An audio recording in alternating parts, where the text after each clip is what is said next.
Some nights, the scariest part of life isn't ghosts, but real people. Tonight, we'll dive into 3 bone-chilling true stories, from strangers at the door, to tapping in the woods, to a motel encounter you'll never forget. These stories are real, and they prove that sometimes monsters are human. Story 1. The man at the back door. You'll never forget that Friday night. I was 12 years old, home alone with my sister Danielle, who was 13. Our parents were out, and the house felt unusually quiet. Quiet enough that from upstairs, you could hear the faintest sounds echoing through the walls. That's when I heard it, a soft tapping from downstairs, in the den. At first I brushed it off, until I realized it sounded like someone tapping on the back door glass. Thinking maybe it was Danielle, I went downstairs. But it wasn't her. Standing outside was a man I had never seen before. Mid-40s, tall, long black hair streaked with gray-red cheeks. Around 6'1", he wasn't intimidating at first glance, but the fact that he was at our backyard door made every alarm in my head go off. He stared at me through the glass with an almost pleading look. When I slid the window screen slightly open to hear him, he said he needed to use our phone. I asked him why he was in our backyard, but he ignored the question and just kept begging to come in. I refused and told him to leave, warning that I'd call the police. But before I could slide the screen shut, his arm shot through the opening, reaching for the lock. I screamed for my sister. The man yanked his arm back and froze. Danielle peeked from upstairs and saw him still standing there, staring out. Our parents told us to stay upstairs and call the cops. For a while, it was silent, but curiosity got the better of me. I was only 12. I crept back down, only to realize the sliding window was lower than before. I hadn't closed it properly.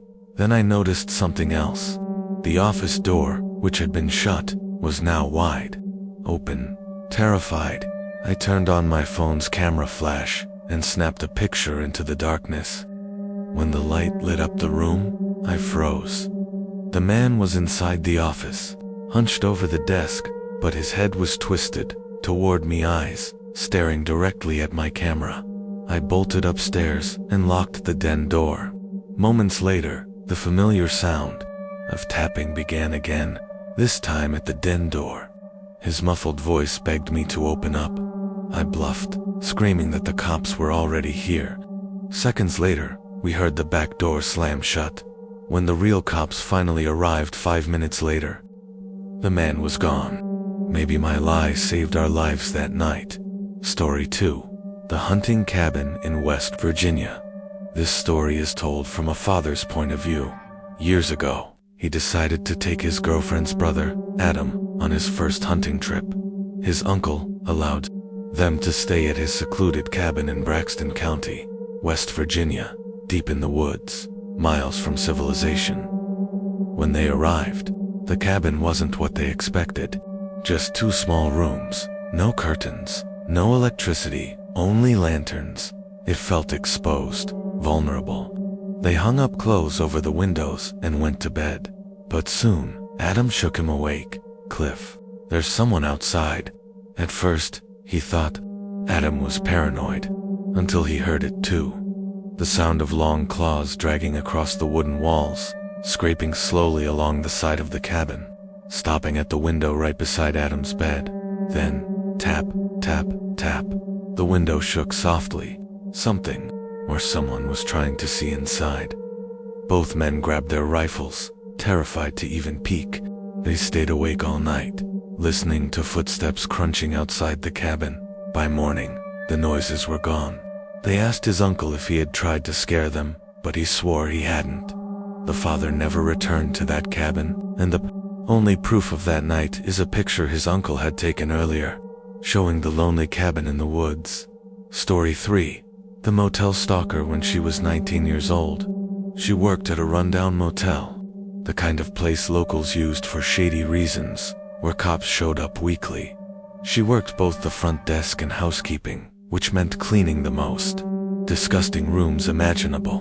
One afternoon, She was cleaning a vacant room in the quietest part of the motel when she caught a reflection in the mirror. Behind her stood a man, mid-50s, greasy long hair, dirty clothes, and a crooked grin. Startled, she asked if he needed something. Without answering, he pulled out a $100 bill and held it toward her. Nobody tips $100 on a $40 room. Alarm bells went off. He introduced himself as Terry, claiming he was staying next door with his wife, Sherry. He laughed, saying their names rhymed, but his smile was unsettling, his eyes fixed on her. He told her he and his wife had been watching her and invited her to their room. His tone shifted between joking and almost threatening, making it clear he wasn't going to take no for an answer. She refused, heart pounding, and locked the door as soon as he left. She tried to use the room phone to call the office, but the line was dead. Her cell phone was outside on her cleaning cart. That meant opening the door. When she finally ran for it, she heard Terry scream to someone else, "She's running. She's getting away." Footsteps thundered behind her. She barely made it to a stockroom, locking herself inside as the two men searched for her. She hid for half an hour before running to the front desk, collapsing into her boss's arms. The police later revealed Terry was a wanted predator, charged in the past with sexual assault and even rape. Weeks later, on her birthday, he was finally caught. But she never returned to that motel, and she never forgot how close she came to disappearing that day. 3 stories, 3 encounters, 1 terrifying truth. The scariest things don't hide in the shadows. They knock on your door, scrape at your windows, and smile at you through mirrors. Stay safe, and remember, sometimes survival is about listening to your instincts.